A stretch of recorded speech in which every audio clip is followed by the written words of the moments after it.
তোর বাড়িতে গেলাম দেখা পাইলাম না বন্ধু। আপনারা আমার কি মনে করতেছে আমি গাড়ি আমি হচ্ছে গিয়ে কাজের মাইয়া। ছোটবেলা পড়াশোনা করতাম না দেখা মা বলছিল কাজে যাইবে, ব্যাস তখন থেকে ফিক্স করে বলেছি কাজের মাইয়া হুমু। আমি কিন্তু এই যেমন তেমন কাজের মাইয়া না, আমি হচ্ছে গিয়ে ডাবল পিএইচডি ওলা কাজের। ভাবতেছেন কেন? প্রথমটা হইতেছে গিয়া first HSC with difficult teaching, আর দ্বিতীয়টা হইতেছে গিয়া প্রবাসে এক বাংলাদেশের ভাষায় কাজ করতাম, তো হইছে না ডাবল পিএইচডি। জীবনের প্রথম দিন যে ভাষায় প্রথম রুটিটা বানাইছি সেই রুটিটা এমন বেকার হয়েছে যে মালিক আমার কইল এটা কি রুটি নাকি দেশের মানছি দিল।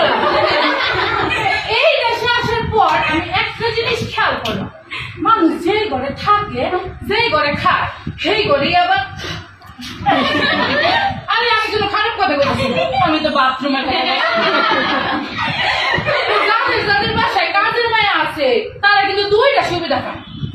এক নম্বর সুবিধাটা হচ্ছে তাদের বাসায় বাসি ফসা যাই খাওয়ানে থাক না কেন কোনো খাবার কিন্তু নষ্ট হয় না, আর যাই দুষ করেন না কেন চিন্তা করেন কোনো কারণ নেই, সব দুষ কার কার আবার আমাগো। এতক্ষণ বক করে আমি কিন্তু খুব টায়ার্ড হয়ে গেছি, তো ছোট্ট এখন বিরতি নিয়ে আমি কিন্তু আবার আয় করতেছি, কেউ কিন্তু কোথাও যাবেন না। আপনি কি মোটা হয়ে গেছেন? আপনি কি ব্যাচেলর? কাজের লোকের দরকার, তবে আর দেরি করবেন না, যোগাযোগ করুন কাজের কল্যাণ সমিতি। বেশি কিছু দরকার নেই, শুধু একটু খাওয়া দাওয়ার ব্যবস্থাটা করলে চলবে, শুধু একটু খালি ভাত। এখন বিরতি নিয়ে আমি আবার আসবো, আপনারা যেটা কইতেছি না ওখানে আমি যে বাসার কাজ করি সেই বাসার মালিক আমার দুই চোখে দেখতে পারে না। কেন জানে? কারণ আমার আগে উনি ওই বাসা কাজের মাইয়া ছিল। এই যে আমাদের হাসান স্যার ওনার বাসায় কাজ করতাম, কাজ করার পর আমি একটা জিনিস খেয়াল করলাম, উনি যেন কেমন করে কথা খাইতে বসছে, কখন আমার বলতেছে এই যে আমাকে পানির জগটা দাও,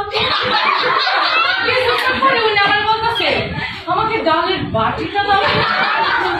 ওনার কথা মতো আমি পানির জগ ডালের বাটি দুইটাই ওনারে দিলাম, তার কিছুক্ষণ পর উনি আমার বলতেছে ডালের বাটিটা কি আমি তোমার মুখে ছুঁড়ে মারবো?